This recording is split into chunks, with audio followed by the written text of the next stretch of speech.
call to order the Board of Education meeting for Monday, September 22nd. Please rise for Pledge of Allegiance and a moment of silence. Pledge allegiance to the flag of the United States of America and to the republic for which it stands, one nation, under God, indivisible, with liberty and justice for all.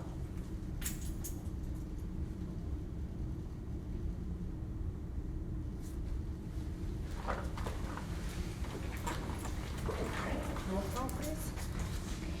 William Brady, Here. Nicole Emery, Here. Andy Boulay, Here. Jennifer Baker here, Amber Brackett, Heather O'Neill Roberts here, John High Street. Here. Mrs. President, we have a quorum.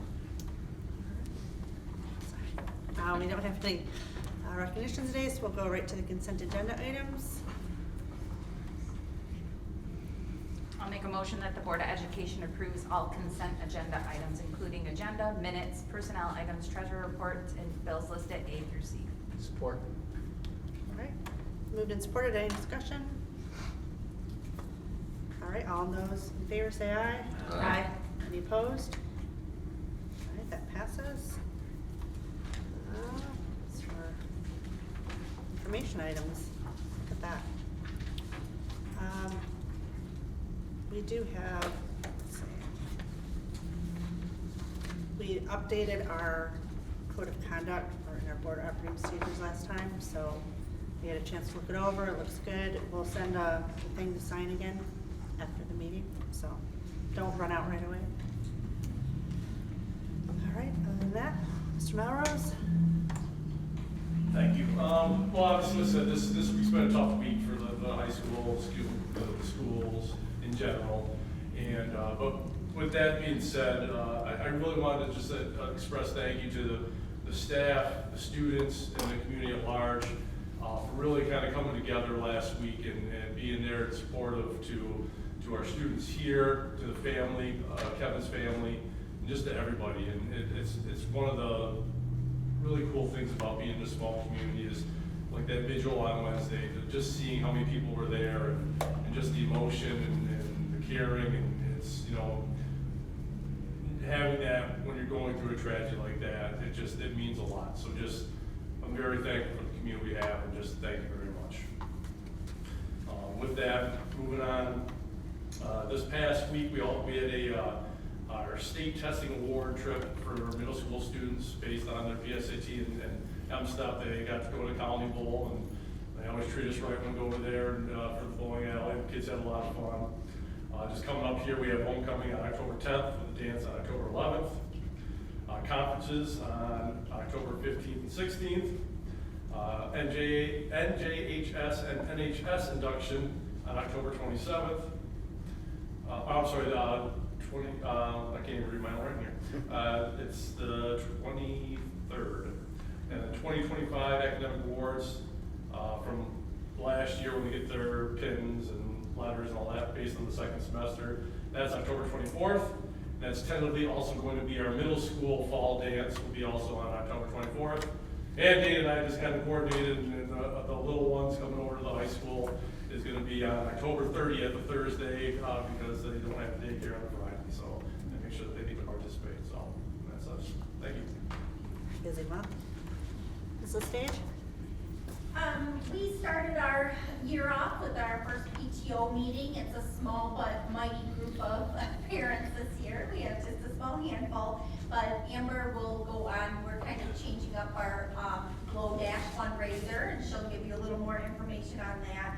Lots of fun activities, but most importantly, they're still allowing the teachers a $75 grant for each classroom, and they very much appreciate that. So it's super nice that they're able to do that. This past week, the transportation department brought over some buses, and all the students were able to get on the bus with their classroom teacher, Dean Transportation, drivers were going over the rules with the kids, teachers were able to clarify, and then Mrs. Dawson and myself were around, and we're hoping to really shape up some bus behaviors this year. We also, Chartwell's had a farmer's market last week, and that was a lot of fun, actually. The kids got veggie bucks in a little bag, and they got to go through the line and pick, you know, I think it was like up to 7 different different items, but I was like thinking each veggie book was gonna be like, here's a carrot, here's whatever, but they had them like bunched, so they actually got a very good amount, and one of our families that has 5 kids was like, oh my gosh, you couldn't believe how much I had after that, so that was really fun. Everybody thought it was a great day. And our ELA consultant or coach from RISA, she's starting a book club with Millside staff and Algonac staff. It's uncovering the logic of the English language and just to give us more of an understanding to how to teach reading, basically. So it's totally voluntary. We had a pretty decent sized group with 12 plus people in it, and each month we're gonna meet and try to extend our knowledge on that. And last but not least, we have our PLCs met last week, and we were able to group our students and get wing time started earlier than we've ever been able to, so we're happy about that too. Okay. Thank you. Mrs. Balke? September has been busy at Millside as well. We've been working hard to establish our routines. At both elementaries, we actually were fortunate to have the vision and hearing screening take place last week. We also had our first PLCs at Millside, and we met as grade levels to meet and discuss our assessments. We're looking to doing our next PLC here soon, and we'll be looking at our data and grouping accordingly so we can meet the needs of our learners. We also had our kickoff today for the PTO Rise of the Muskrats fundraiser. That's kind of our Muskrat Dash rebranded, so kids were super excited for that. Mrs. Wilson is helping out from the Vertical Raise company, so she did a really cute video of herself on an inflatable chicken that was shared with all the kids to kind of get them motivated to participate as well. Also courtesy of the PTO, both buildings welcome Science Alive over this week and last, so that was a great opportunity for our students to engage with the presenters, to get some awesome science facts. They loved interacting with the animals, lots of laughs, smiles, and they were sharing those facts as well, so we're happy to have them back. I know it's been a couple of years since they've been in. We have the fire department coming in October, so we'll go ahead and have that annual fire presentation, that's our annual fire prevention presentation that teaches them the skills and knowledge they need to be safe during those times too. And I think that's it, a lot out there, so we try to cover both from both ends. Thank you. Ms. Gazelle? So the beginning of the year is off to a great start so far. The kids are getting used to their new rooms, teachers, and routines. Looking ahead to October, it's a pretty busy month. The fire department will be coming out to go over fire safety and show off the fire truck. We have picture day, our Blue Bash, and then trick-or-treating at the high school. Thank you. Ms. Sanders? Well, the beginning of the year went, all curriculum programs are up and running. There you go, John. We're still working on a few kinks, a few places along the way, but everybody is up and moving. The 6th through 8th ELA pilot, as well as the chemistry and physics pilot, will have their first checkpoint next week. So we'll check in with not only our trainers, but together to see how everything's going, to try to problem solve any issues that are currently happening or arising. On the other front, K-5 reading will be moving to a 3rd edition very soon. The company has responded that they're almost ready to launch the new edition for us. We received a grant to pay for the updated version, as well as the online intervention boost that goes with the program. So we're really excited to do that. The staff is anxiously awaiting. I get an email from a teacher every day or two, like, any news, any news? So I'm excited that they're excited about that. And recently state scores were released. We just started looking at the data, where we have improved and where we still need to work. The district will bring these to the boards. Thank you. Any board reports? All right, how are you? Just a couple items. Appreciate, as always, the board allowing me to travel to the state conference. 750 attendees, which is pretty cool, 600 of which are superintendents, and so there's only about 700 superintendents in the state. Kind of catches pretty much all of them, so that was cool. And good news and bad news. I mean, we still, a lot of the discussion was around the lack of a budget, which is something that we're still having to contend with. I told you I was going to talk with Dorothy a little bit about just to see how long we can go without receiving incoming, and we are sitting actually in a pretty good spot. We decided that we can make it to Christmas without having to borrow, which is pretty good because there's a whole bunch of schools that if October 20th state aid payment doesn't come, they'll be scrambling. So that's at least reassuring. And if we're into December without a budget, then I don't know what happens at that point. But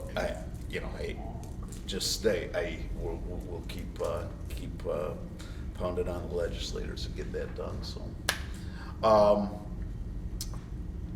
little bit of good news. So with the clinic being closed down, we did not give up on that, and we were looking for alternate ways where we can still get use out of that clinic.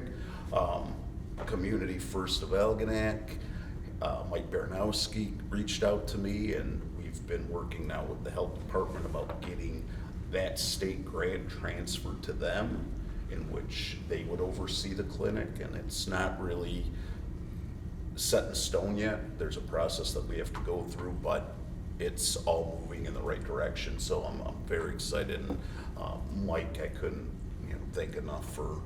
It's something that they wanted to do some school-based stuff anyway, and they are looking to jump in hopefully on this, so that could be a good thing for us. Just a couple other little things. Next year, we are switching our student information system to Power School. Power School is the one that's used pretty much everywhere that Skyward isn't. So, all the Macomb schools and pretty much our whole county. So the county made the decision to switch about 4 years ago, and they decided to do it in 2 phases. Half of the county, so Port Huron, Yale, on the western side of the state, or western side of the county, decided they would go first, and we kind of stayed back, figuring maybe they'll work out some of the bugs by then, which is hopefully what's happened. So us in East China will be jumping on next year. But that process starts right now because we have to start transferring over information and getting our staff trained in it. So it's kind of a year-long process. We're just going to start embarking in that. I've been talking to the RISA, and we're going to get a group trained over here, and hopefully that's a smooth transition. I know they had some kinks to work out, but they've had it for a couple of years now, so I think we're in a good spot. And from what I understand, it's quite a bit user-friendly, maybe more so than the current one that we have. So that's a good thing. And then just lastly, I want to thank Dorothy for another clean audit. We had they were in and out of here in 2 days, and nothing but good things to say about Dorothy and Mary and the staff here, and taking time to make sure that it went smooth. A lot of that stuff's sent to them up front now, but when they were actually here, they were, I think maybe out of here by what time on Friday? Noon on Friday, so that was pretty cool, and no findings. So Dorothy, great job, way to go. Great job. They will be presented in November. Yep. So, and that's it. That's it. All right, assuming no visitor requests? No. Motion All right. to adjourn. Beat me to it. I always do. Support. All in favor? Aye. Any opposed? Aye. All right, Thank you. that's it. 13 minutes. That's a Yeah. good one.